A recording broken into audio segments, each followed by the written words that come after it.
Vand koster penge, så det er vigtigt, at du holder øje med din vandmåler. Vandforbruget aflæses på din vandmåler. Du betaler både for at modtage drikkevandet og for at aflede spildevand til rensningsanlægget. Du kan se priserne på vores hjemmeside. Vandmåleren, der ser sådan ud, finder du enten ved din vandinstallation inde i huset, typisk i et bryggers, eller i en målerbrønd uden for huset. Får du vand fra andre end os, kan vandmåleren se anderledes ud.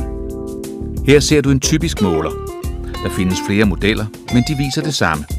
Dette tal viser dit samlede vandforbrug i kubikmeter, siden din måler blev installeret. Her svarer en streg på tælleren til et forbrug på 1 deciliter, og en omgang svarer til 1 liter. Her svarer en omgang til 10 liter. Her svarer en omgang til 100 liter. Og her svarer en omgang til 1000 liter vand. Hjulet her drejer rundt, når der er et forbrug. Ved årsskiftet skal du aflæse din vandmåler og indberette forbruget til os.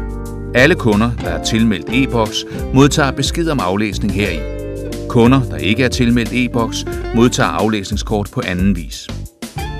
Det er disse tal, der skal aflæses, og alle cifre skal aflæses.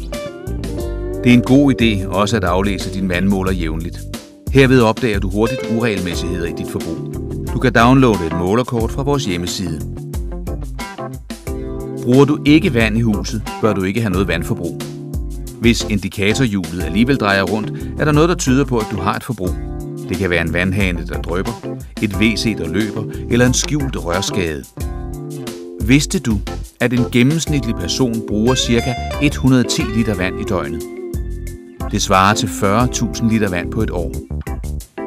Denne vandhane bruger ca. 7.000 liter vand på et år, mens denne kan bruge helt op til 30.000 liter vand på et år. Toilettet her ser ikke ud til at løbe, men lad os lige undersøge det. Toilettet her løber faktisk, uden at man kan se det.